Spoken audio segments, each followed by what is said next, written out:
The topic is HIV and AIDS, a Street Works update. Of course, we're talking to the Executive Director of Street Works, Mr. RCrowder. Mr. Crowder, now, the organization that you're in charge of is Street Works, and that's a very, very significant organization that grew out of a need that you have identified. But let's talk about the impact that this disease is having upon individuals as well as upon the healthcare system, if there is an impact. Well, I think the biggest impact is that a person do have to change their lives. They have to change their behaviors as it relates to high-risk behaviors or whatever. And it has a very big impact upon our community as a whole. For instance, you hear people talking about Magic Johnson and the reason he looks so well because he has money and this type of thing. Well, what people in Tennessee need to know that anyone who's HIV infected in Nashville has access to the same medications that Magic Johnson has access to because of TennCare. Every drug that's on HIV medication, it's on the TennCare formulary. So they have access to all of those drugs. Now, personally, HIV have not impacted my life too much. I go on with life as usual. You know, I was married a year or so ago to a very beautiful young lady. She's not HIV infected, and you know. Now HIV has almost become a chronic illness. With proper care of yourself, you can live a very normal life. I think the main thing that we as a community need to know that knowledge is power, and people need to come in and get the knowledge. People are still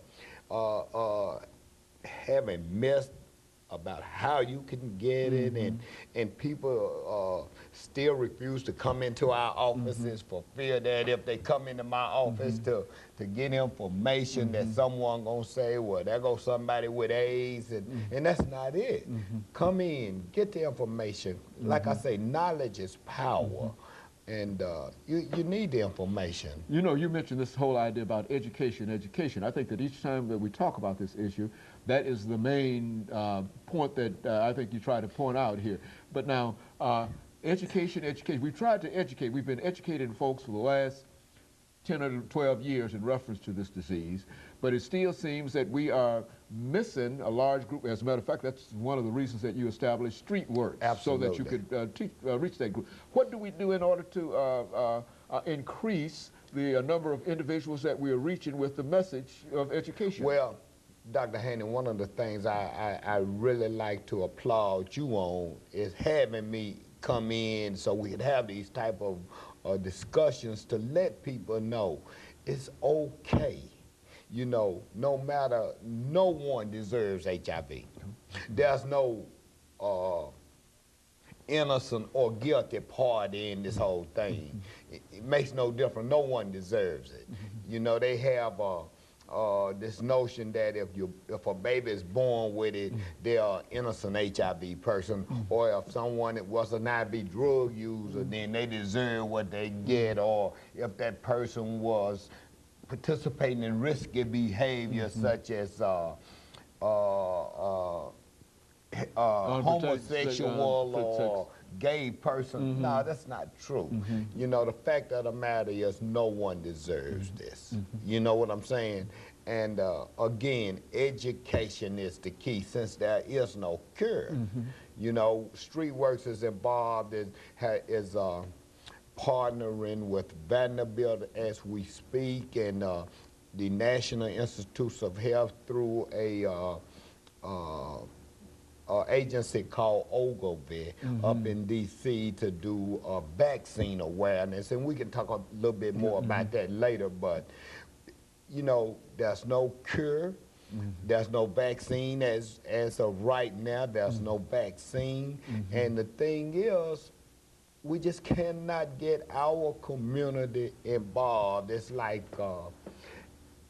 the stigma, the stigma that's attached to HIV is horrendous. You know.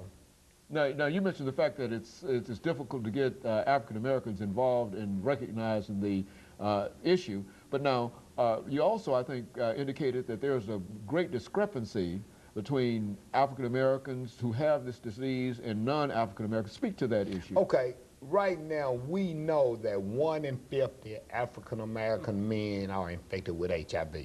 There's no ifs, ands, and buts about that. We also know that 1 in 160 African American women are infected with HIV. We know that African American women or women of color are 20 times more likely to get HIV than white women. We know that African American men are 8 times more likely to get HIV. Eight times more likely than white men. Now, it's not because they're African Americans. It's not who you are. It's what you do gets you HIV infection. And let me say it one more time. It's not who you are, but what you do. That's what gets you HIV infection. A white guy's risk is no higher than mine. It's that what I do as opposed to what he do is what gets you understand what I'm saying? Exactly.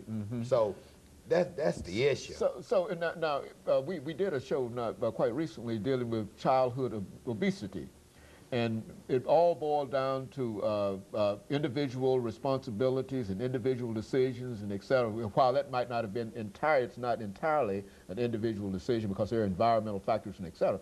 But what you're saying here in reference to this disease is that the same thing is true, that it's individual. If an individual does not wish to contract this disease, then he does not do the 3 or 4 things that you mentioned. Absolutely. It's all in behavior modification. You're going to have to change your behavior. Those behaviors which put you at risk for HIV infection, whatever those behaviors may be. Whether it be unprotected sex, multiple sex partners, sharing needles, whatever they may be. That's what it's all about. So it's really, again, as we make preparations for this second commercial break, it is still a behavioral kind of thing, and an individual can make a decision himself. Okay, and of course, we'll be back with our audience following this very, very short commercial break.